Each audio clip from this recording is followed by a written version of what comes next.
നമസ്കാരം. ചോദ്യപേപ്പർ ചോർച്ചയിലും പരീക്ഷാ ക്രമക്കേടുകളിലും പ്രതിക്കൂട്ടിൽ നിൽക്കുന്ന കേന്ദ്ര വിദ്യാഭ്യാസ മന്ത്രി ധർമ്മേന്ദ്ര പ്രധാന്റെ രാജി ആവശ്യപ്പെട്ട് പ്രക്ഷോഭം ശക്തമാക്കാൻ പ്രതിപക്ഷവും വിദ്യാർത്ഥി സംഘടനകളും നീക്കം നടത്തുന്നതിനിടെ നാഷണൽ ടെസ്റ്റിംഗ് ഏജൻസിയിൽ വൻ അഴിച്ചുപണി നടത്തി മുഖം രക്ഷിക്കാൻ കേന്ദ്ര സർക്കാർ നീക്കം. പ്രക്ഷോഭകരുടെ കണ്ണിൽ പൊടിയിടാനും കേന്ദ്രമന്ത്രിയുടെ രാജി ഒഴിവാക്കാനുമായി നാഷണൽ ടെസ്റ്റിംഗ് ഏജൻസിയിലെ 47ഓളം ഉദ്യോഗസ്ഥരെ ഒറ്റയടിക്ക് പിരിച്ചുവിട്ടു.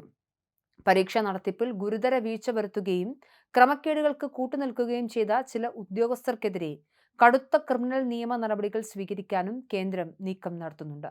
വൻതോതിലുള്ള അഴിച്ചുപണിയിലൂടെ NTA വിശ്വാസ്യത തിരിച്ചുപിടിക്കാമെന്നാണ് സർക്കാരിന്റെ കണക്കുകൂട്ടൽ. രാജ്യത്തെ പ്രവേശന പരീക്ഷാ സമ്പ്രദായം കൂടുതൽ കാര്യക്ഷമമാക്കാനും സുതാര്യമായി ശക്തിപ്പെടുത്താനുമാണ് ഈ അടിയന്തര അഴിച്ചുപണി എന്നാണ് മുതിർന്ന കേന്ദ്ര ഉദ്യോഗസ്ഥർ നൽകുന്ന സൂചന. അടുത്ത ഒരു മാസത്തിനുള്ളിൽ പുതിയ പരിഷ്കാരങ്ങൾ പൂർണ്ണമായി നടപ്പിലാക്കുമെന്നാണ് പ്രതീക്ഷിക്കുന്നത്.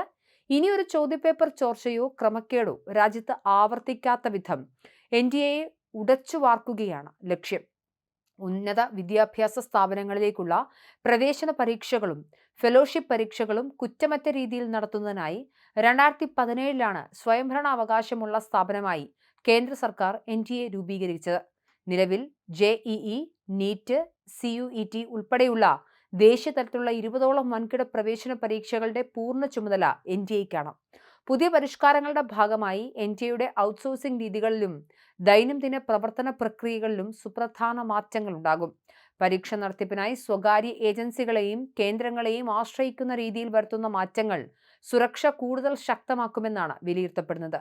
NTA കൂടുതൽ കാര്യക്ഷമമാക്കുന്നതിനുള്ള നിർദ്ദേശങ്ങൾ സമർപ്പിക്കാൻ കേന്ദ്രം നിയോഗിച്ച വിദഗ്ധ സമിതിയുടെ ശുപാർശകളുടെ അടിസ്ഥാനത്തിലായിരിക്കും ഈ പരിഷ്കാരങ്ങളെല്ലാം നടപ്പിലാക്കുക. നേരത്തെ ചോദ്യപേപ്പർ ചോർച്ച കേസുകൾ വേഗത്തിൽ വിചാരണ ചെയ്യുന്നതിനായി ഫാസ്റ്റ് ട്രാക്ക് കോടതികളും കുറ്റവാളികൾക്കെതിരെ കടുത്ത ശിക്ഷാ നടപടികളും കേന്ദ്ര സർക്കാർ പ്രഖ്യാപിച്ചിരുന്നു. ഇതിന് തൊട്ടു പിന്നാലെയാണ് ഏജൻസിക്കുള്ളിൽ തന്നെ വലിയ ശുദ്ധീകരണം നടത്താൻ കേന്ദ്രം നിർബന്ധിതരായിരിക്കുന്നത്.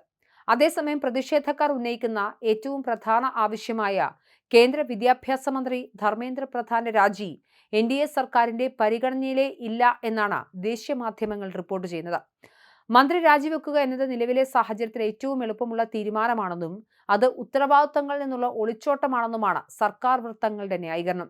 ജനവിധി അനുസരിച്ച് തങ്ങൾക്ക് ലഭിച്ച ചുമതല പൂർത്തിയാക്കുക എന്നതാണ് സർക്കാരിന്റെ പ്രാഥമിക ലക്ഷ്യമെന്നും അവർ വ്യക്തമാക്കുന്നു. എന്നാൽ ധർമ്മേന്ദ്ര പ്രധാന്റെ രാജിയല്ലാതെ പ്രക്ഷോഭങ്ങളിൽ നിന്ന് ഒരിഞ്ച് പോലും പിന്നോട്ടില്ലെന്ന കർശന നിലപാടിൽ തന്നെയാണ് കോക്രോച്ച് ജനതാ പാർട്ടി.